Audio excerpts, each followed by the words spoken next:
This YouTube channel does not promote any violent, harmful, or illegal activities. All content provided by this channel is meant for an educational purpose only.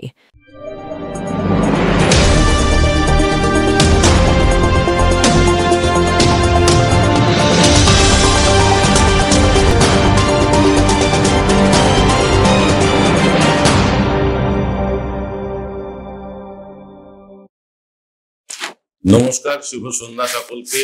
আমরা শুরু করলাম আপনাদের পছন্দের channel NK ডিজিটালের সান্ধ্য অনুষ্ঠান। বাংলাদেশের যে অশান্তি বা বাংলাদেশের যে আবহ তাকে কাজে লাগিয়ে এপার বাংলাকে অর্থাৎ পশ্চিম বাংলাকে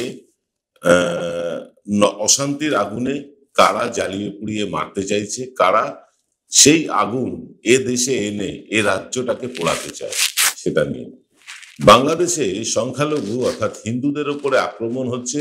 এই নিয়ে শুভেন্দুরা কেঁদে কেটে ভাসিয়ে দিচ্ছেন, সোশ্যাল মিডিয়ায় নানা রকম হ্যাজ নামাচ্ছেন।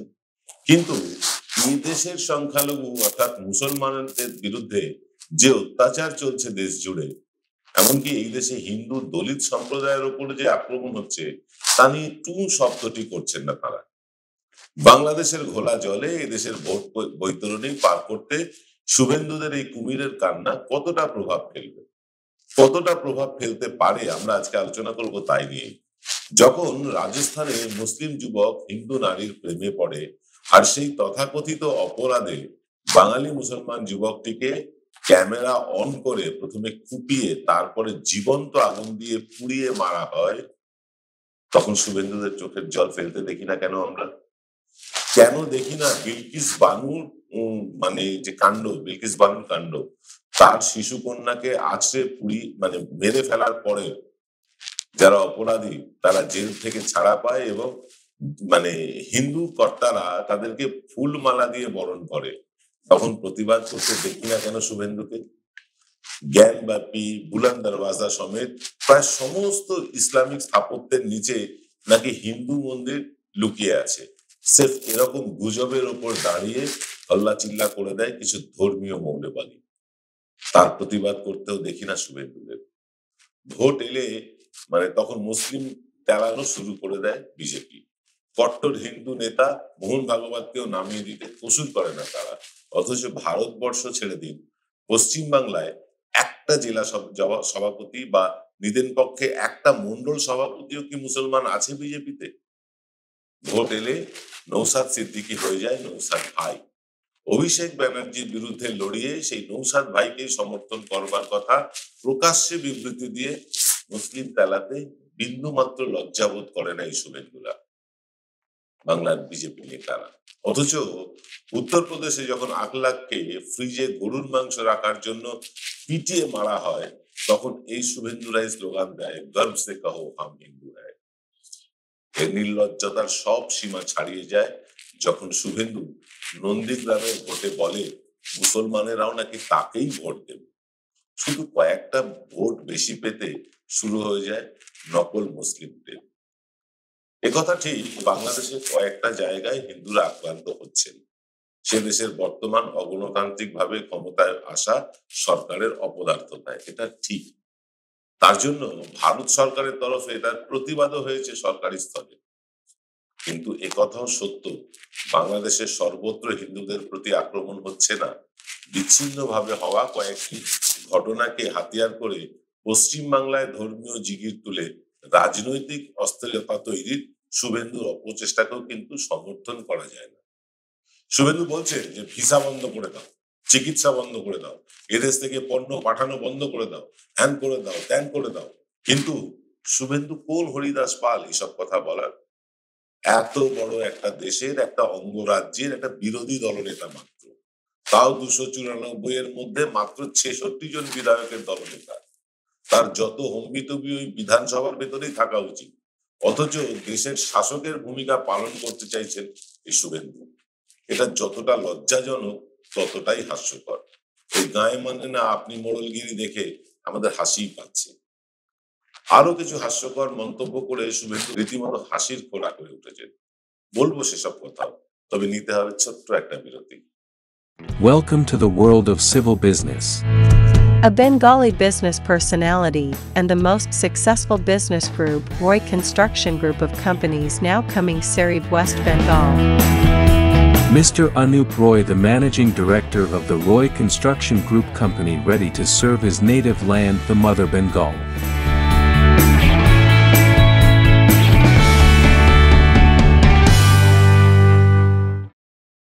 আধ্যাত্মিক ঈশ্বরীয় বিশ্ববিদ্যালয়, এখানে গীতার জ্ঞানের দ্বারা আত্মার পড়াই পড়ানো হয় এবং রাজযোগ শেখানো হয়। নিরাকার শিব পরমপিতা পরমাত্মা সাকারে এসে গেছেন 1936 সালে বিশ্ব পরিবর্তনের 100 বছরের জন্য। নতুন সত্যযুগের স্থাপনা এবং পুরনো কলিযুগ বিনাশ হতে চলেছে। আপনারা সবাই এই জ্ঞান গ্রহণ করুন সম্পূর্ণ বিনামূল্যে। যোগাযোগ করুন 9007162175 এই নম্বরে। গত বিধানসভায় মানে তাদের যে ইচ্ছে বা বাসনা ছিল যে 200 আসন পার করবে, সেটা অর্ধেকও হয়নি, মাত্র 77-এ আটকে গিয়েছিল। সেই 77-এ আটকে যাওয়া আসনও কমতে কমতে এখন 66-তে নাকি এসে দাঁড়িয়েছে। এবং সেখান থেকে শুভেন্দুর অপ্রকৃতস্থতা আমরা দেখেছি। কখনো গাড়ি থেকে মুখ বার করে গালিগালাজ দেওয়া, কখনো তেড়ে যাওয়া, কখনো মানে এমন কিছু অসংলগ্ন কথা বলা যেটা দেখে আপনার রাগ হবে না, হাসিই বেশি পাবে। এরকম অনেক হাসির ব্যাপার আছে। যেমন ধরুন, শুভেন্দু হঠাৎ বলে বসলে ঢাকা থেকে নাকি 3 লক্ষ হাত রিক্সা ভারতের সীমান্তের দিকে এগিয়ে আসছে আক্রমণের জন্য। হাতে টানা রিক্সা কথাটা যতটা হাস্যকর, তার চেয়েও বেশি হাস্যকর ঢাকায় কেন গোটা বাংলাদেশে কোথাও হাত রিক্সা চলেই না। সেখানে কিন্তু হাতে টানা রিক্সা চলে না, যেটা চলে সেটা হচ্ছে প্যাডেল রিক্সা। যাই হোক, আসলে কেন্দ্রীয় নেতৃত্ব 2 মাস আগেই বঙ্গ বিজেপিকে টার্গেট দিয়েছিল যে 1 মাসের মধ্যে 1 কোটি সদস্য সংগ্রহ করতেই হবে। মুশকিলটা কোথায় হচ্ছে, এখনকার যুবক যুবতীরা ধরে ফেলেছেন যে বিজেপি শুধু হিন্দু মুসলিম করে বিভাজন করে সদস্য বাড়ায়, কিন্তু বাংলার একটা যুবক যুবতীকেও তারা কাজের ব্যবস্থা করে দিতে পারেনি, একজনকেও না। তাই বিজেপির মোহ বা হুজুগ যাই বলুন না কেন, এখন পিকে হয়ে গিয়েছে।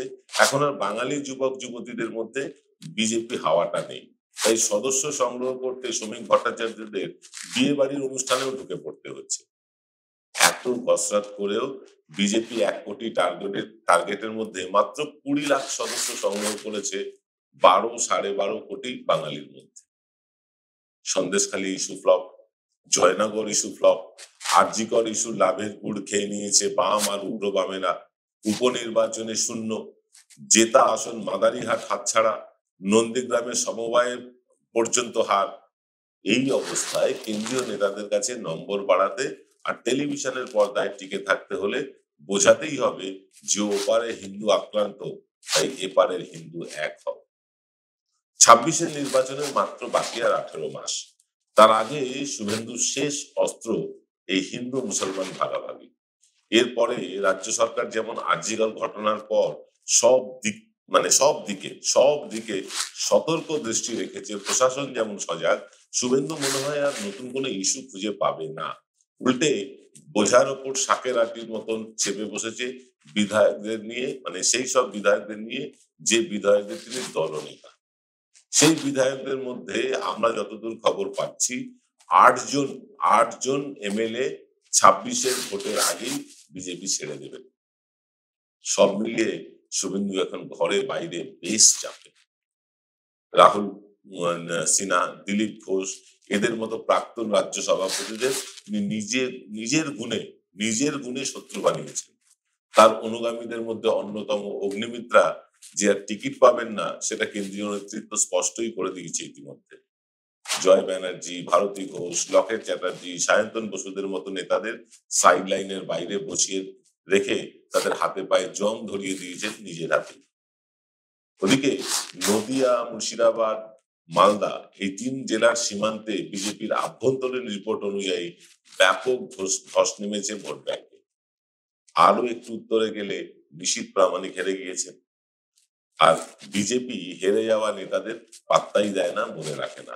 এদিকে সুকান্ত মজুমদার আর শান্তনু ঠাকুর মন্ত্রিত্ব নিয়ে এত ব্যস্ত, সংগঠনে সময়ই দিতে পারেন না তারা। তবে সুকান্ত মজুমদার অবশ্য ফ্যাশন প্যারেডে অংশ নেবার মতন সময় বের করে নিতে পারেন তার চরম ব্যস্ততার মধ্যেও। অনন্ত মহারাজকে কাজেই লাগাতে পারলো না বিজেপি বা শুভেন্দু, বা লাগাতে চাইলো না বলা যায়। আরো উত্তরে যান, মনোজ টিগ্গা, বিষ্ণুপ্রসাদ রায়, এদের যায় যায় অবস্থা। তাহলে হাতে রইল পেন্সিল। ইতিমধ্যেই আর এক নেতা, বিজেপিতে চলে যাওয়া নেতা প্রবীর ঘোষাল, তিনি ফিরে গিয়েছেন তৃণমূলে। আসানসোলের এক উকিল কাম শ্রমিক নেতার তৃণমূলে ফিরে যাওয়া শুধু মমতা ব্যানার্জির গ্রিন সিগন্যালের অপেক্ষায়। এই অবস্থায় দাঁড়িয়ে রাজ্যের মুখ্যমন্ত্রী হওয়ার দুঃস্বপ্ন দেখা শিশির পুত্র নিজেও ছেড়ে দিয়েছেন। এখন কোন রকমে 26-এর পরেও যাতে অন্তত বিরোধী দলনেতার পদটা টিকে যায়, তার জন্য তার ভরসা একমাত্র তার আদরণীয় অমিত শাহজি আর যশস্বী প্রধানমন্ত্রী। কিন্তু মুশকিল হচ্ছে, তৃণমূল একই ভুল দ্বিতীয়বার করে না, বা করেনি আমরা দেখেছি। নন্দীগ্রামের নির্বাচনে লোডশেডিং করে অথবা সার্ভার বন্ধ করে ভোট গণনার কাজ আর দ্বিতীয়বার করতে তারা দেবে না কিছুতেই। শুভেন্দুকে এখন অন্য কোনো পায়তার আশ্রয় নিতে হবে। কিন্তু তাও আগামী বিধানসভা নির্বাচনে সফল হবার কোনো লক্ষণই আপাতত দেখা যাচ্ছে না। মোটা কথা, যতটুকু খবর আমরা পাচ্ছি বিভিন্ন জায়গা থেকে, তাতে এখনই দিনের আলোর মতন স্পষ্ট, আগামী 26-এর নির্বাচনে নন্দীগ্রাম শুভেন্দুকে কাঁচা কলা দেখাতে প্রায় প্রস্তুতি হয়ে গেছে। ঠিক শুনছেন। তাহলে কি হবে শান্তিপুঞ্জের মেজখোকার? সে কথা আমরা ডিটেলে বলতে চাই আপনাদেরকে। দেখুন, আগে কখনো শুনেছেন যে সমবায় ব্যাংকের নির্বাচনেও কেন্দ্রীয় বাহিনীর প্রয়োজন হয়? শুনেছেন কখনো সমবায় ব্যাংকের নির্বাচনে কেন্দ্রীয় বাহিনী? এবার হচ্ছে কন্টাই কোঅপারেটিভ ব্যাংকের নির্বাচনে কিন্তু কেন্দ্রীয় নিরাপত্তা বাহিনী আসবে। এই কন্টাই কোঅপারেটিভ ব্যাংকেই শুভেন্দুর জীবন কাঠি লুকিয়ে আছে। হ্যাঁ, যদি কন্টাই কোঅপারেটিভ ব্যাংকের নির্বাচনে শুভেন্দুর লবি হেরে যায়, কেঁচো খুঁড়তে খুঁড়তে বেরিয়ে আসবে কিন্তু অনেক বড় বড় কেউটে। টাকার বিনিময়ে চাকরি দেওয়া, বাছ বিচার সিভিল স্কোর না দেখেই বিরাট অঙ্কের লোন দিয়ে পরিচিতদেরকে দিয়ে দেওয়া, এরকম অনেক ঘোটালা প্রকাশ্যে চলে আসবে। তাই আদরণীয় স্বরাষ্ট্রমন্ত্রীজি এবং যশস্বী প্রধানমন্ত্রীর হাতে পায়ে ধরে কেন্দ্রীয় বাহিনীর অনুকম্পায় যেন তেন প্রকারেণ কোঅপারেটিভ ব্যাংকের পরিচালন কমিটিকে নিজের নিয়ন্ত্রণে রাখতে চায় শুভেন্দু। কারণ বিধায়ক পদটুকুও যদি 26-এর পরে না থাকে, ওই কন্টাই কোঅপারেটিভ ব্যাংকই তো হয়ে দাঁড়াবে শুভেন্দুর একমাত্র খড়কুটো। সমবায় আন্দোলন থেকে রাজনৈতিক পথ চলা শুরু করেছিলেন শুভেন্দু। রাজ্যের মন্ত্রী, কেন্দ্রের সাংসদ, তৃণমূলের আনুকূল্যে সব পেয়েছেন তিনি। এসব পেয়ে ফের কি আবার বৃত্ত শেষ করে বৃত্তের শেষ প্রান্তে পৌঁছে সমবায়িতেই রাজনৈতিক আশ্রয় নেবেন শুভেন্দু? তার জন্য অপেক্ষা করতে হবে আমাদের আরো 1.5 বছর। আর আপনারা অপেক্ষা করুন আগামীকাল সকাল 9টায় মোদির গদি টলমল।